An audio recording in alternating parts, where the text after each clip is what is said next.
నమస్కారం. మహాకుంభమేళాలో అపశృతి దొర్లింది. దీనికి ఉత్తరప్రదేశ్ ప్రభుత్వాన్నో, హిందూ మతాన్నో, లేకపోతే భక్తులను నిందించాల్సిన అవసరం లేదు. ఇంత పెద్ద ఈవెంట్ జరుగుతున్నప్పుడు నిజంగానే ప్రాణాలు ఒక్క ప్రాణం పోయినా, 30 మంది ప్రాణాలు పోయినా, 300 మంది ప్రాణాలు పోయినా ప్రాణం ఖరీదు ఎవరికి కట్టలేం. కానీ ఇది దురదృష్టకరం అంటున్నాడు. యాక్సిడెంటల్లీ అంటాం. దానికి కారణాలు మానవ తప్పిదే ఉన్నది. దాంతోపాటు ఎంత పకడ్బందీ ఏర్పాటు చేసినా ఒకరోజు సుమారు 10 కోట్ల మంది భక్తులు అక్కడికి వచ్చి రావడం వల్ల అన్ని ఏర్పాట్లు చేసినా ఎక్కడో దగ్గర చిన్న గలాట జరిగే అవకాశం ఉంది. అది జరిగితే దురదృష్టకరం. ఇక ముందు వచ్చే ఇంకో నెల రోజులు ఉంది. ఇప్పుడు ఈ 46 రోజులు 16 రోజులు అయిపోయింది. ఇంకో నెల రోజులు మరి ఈ మహాకుంభమేళా జరగబోతుంది కనుక దీన్ని దృష్టిలో పెట్టుకొని, ఈ సంఘటన దృష్టిలో పెట్టుకొని ప్రభుత్వాలు ఇంకా కొంచెం జాగ్రత్తగా ఉంటే బాగుంటుంది. దాంతో పాటు ప్రభుత్వాలు ఎంత జాగ్రత్తలు తీసుకున్నా భక్తులు కూడా సంయమనం పాటించాల్సి ఉంటుంది. అందరూ ఒకే రోజు గంగలో మునుగుదాం అనుకునే పద్ధతి వీడండి అని మనం విజ్ఞప్తి చేయాలి. మొట్టమొదటి సామరస్యంతో దీన్ని పరిష్కారం చేసుకోవాలి. సరే, రాజకీయాలు జోలికి పోను. ఎందుకంటే ఖర్గే ఏమన్నారు, కేజ్రీవాల్ ఏమన్నారు అంటే అది ఘర్షణ వాతావరణం వస్తుంది. కనుక ఆసేతు హిమాచలం మన భారతదేశ సంస్కృతి చాలా గొప్పది. అన్నిటి దేశాలకి ఎల్లలు మాత్రమే ఉంటాయి. కేవలం ఇప్పుడు మనకు కూడా ఎల్లలు ఉన్నాయి. తూర్పున బంగాళాఖాతము, దక్షిణాన పడమటిన అరేబియా మహాసముద్రము, కింద దక్షిణాన హిందూ మహాసముద్రము, పైకి ఉత్తరాదిన మన హిమాలయాలు. కనుక కింది నుంచి ఆ సేతు హిమాచలం అంటాం కదా, ఇక్కడి నుంచి అక్కడ దాకా ఒకే సంస్కృతి. భాషలు వేరైనా, భిన్న సంస్కృతులు, భిన్న ఆచారాలు ఉన్నా కూడా సంస్కృతి ఒకటే. ఇక్కడ చదివే మాత్రం అక్కడ చదువుతున్నాం కాదట్లేదు. కానీ దీన్ని కాపాడుకునే క్రమంలో మిగతా దేశాలకు ఎల్లలు మాత్రమే ఉంటే మనది ఈ సంస్కృతి అనేది మనకు భారతదేశానికి ఎల్లడం అని నేను అంటున్నాను. అంటే దీన్ని అర్థం చేసుకుంటే దీన్ని మతపరంగానో లేకపోతే ఇంకా రాజకీయ పరంగానో చూడకుండా దీన్ని సమయంతో ఎట్లా పాటిద్దామని చూడాలి. మొట్టమొదటిది ఈ మత ఆచారాలు, వీటిని గతంలో ఇంత పెద్దగా పాటించినా కూడా ఆనాడు కాశీకి పోతే కాటికి పోయినట్టే అనేవాళ్ళు, నడుచుకుంటూ పోయేవాళ్ళు. ఇవాళ అత్యాధునిక సౌకర్యాలు ఏర్పడి శాస్త్ర సాంకేతిక రంగాలు అభివృద్ధి చెందిన తర్వాత ఇవాళ అన్నీ చేరువైపోయినాయి. దూరభారం అనుకునేవన్నీ కూడా చేరువైపోయినాయి. కన్యాకుమారిలో ఉండేవాడు అమర్నాథ్కి వెళ్ళి ఇవాళ బ్రహ్మాండంగా పూజలు చేసుకుంటున్నాడు. మానస సరోవర యాత్రలు పెరిగినాయి. అసలు దేశంలోనూ తిరిగే ప్రదేశాలు జీవితంలో ఒక్కసారి చూడాలంటే మన జీవితకాలం సరిపోదు.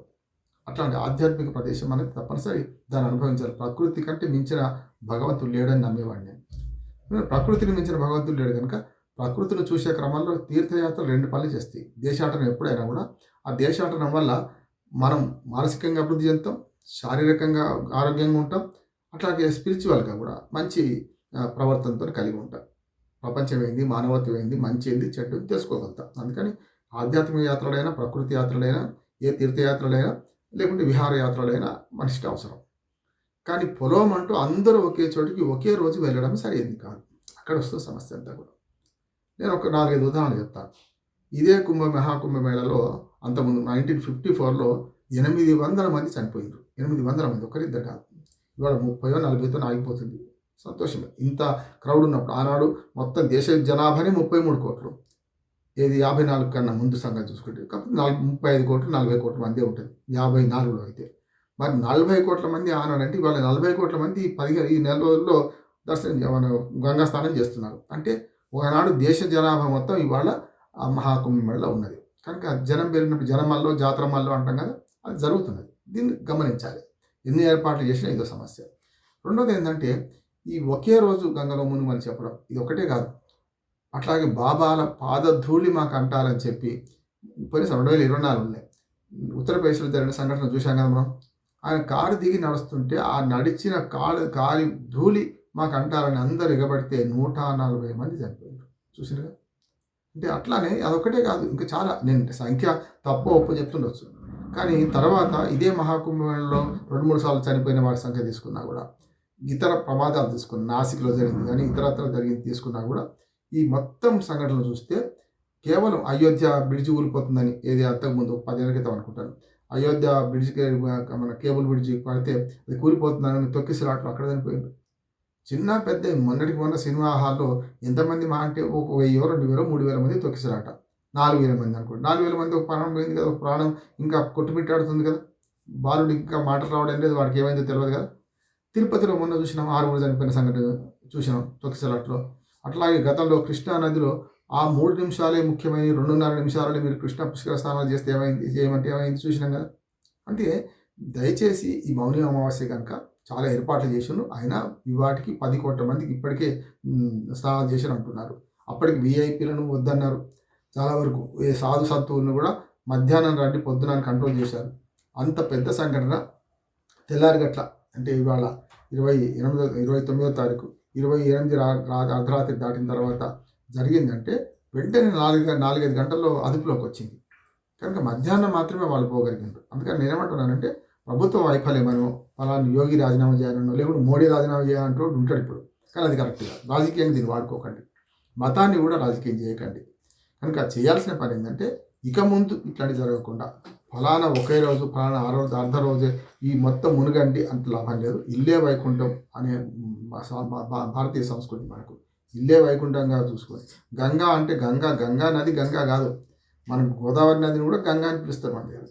కనుక ఒకే చోట కాకుండా ప్రయాగరాజ్లో కలిసిన తర్వాత ఇంకొక 1000 కిలోమీటర్ల పైన ప్రయాణిస్తుంది మన దేశంలోని నది. ఎక్కడికక్కడ ఘాట్లు కట్టండి, అక్కడ మా ఏర్పాట్లు చేయండి. అన్ని నదులు కలుస్తాయి కాబట్టి అంటే కిందికి పోతున్నా కొద్ది ఇంకెక్కువ నదులు కలుస్తాయి కదా. కనుక హుబ్లీ దాకా మీరు ఏర్పాటు చేయండి. లేకపోతే ఏమవుతుందంటే ఫలానా రోజు ఫలానా దగ్గరనే స్నానం చేయాలి అనేది దాంతో వస్తున్నది. ఇది తప్పు కాదు. విశ్వాసాన్ని మనం కించపరచిన అవసరం లేదు. కానీ విశ్వాసం పేరు మీద ప్రజల ప్రాణాలు పోతుంటే ప్రాణాలు ఎవరైనా ప్రాణాలు కనుక రక్షించమని వాళ్ళను అట్లా కాకుండా ఈ సోషల్ మీడియా కానీ కన్జ్యూమరిజం పెరగడం వల్ల కూడా ఈ భక్తి ఛానళ్ళు రకరకాల ఛానళ్ళు రావడం వల్ల కూడా ఈ ముహూర్తాలు పెట్టి ఇప్పుడే చేయాలి అనే ఒక నమ్మకమే కావచ్చు. నమ్మకాన్ని మూఢనమ్మకంగా మార్చి నమ్మకాన్ని బాగా ప్రేరేపించి ఈరోజే చేయాలనడం వల్ల వస్తున్న సమస్య ఇది. దయచేసి ఛానళ్ళ వాళ్ళు కానీ సోషల్ మీడియా వాళ్ళు కానీ గుర్తించాలి. దీన్ని అనవసరంగా ప్రచారం చేయొద్దు. వాళ్ళకి తెలుసు గతంలో మౌని అమావాస్య గురించి ఎంతమంది తెలుసు. ఇవాళ ఎందుకు వచ్చింది మౌని అమావాస్య గురించి ఇంత పెద్ద ప్రచారం.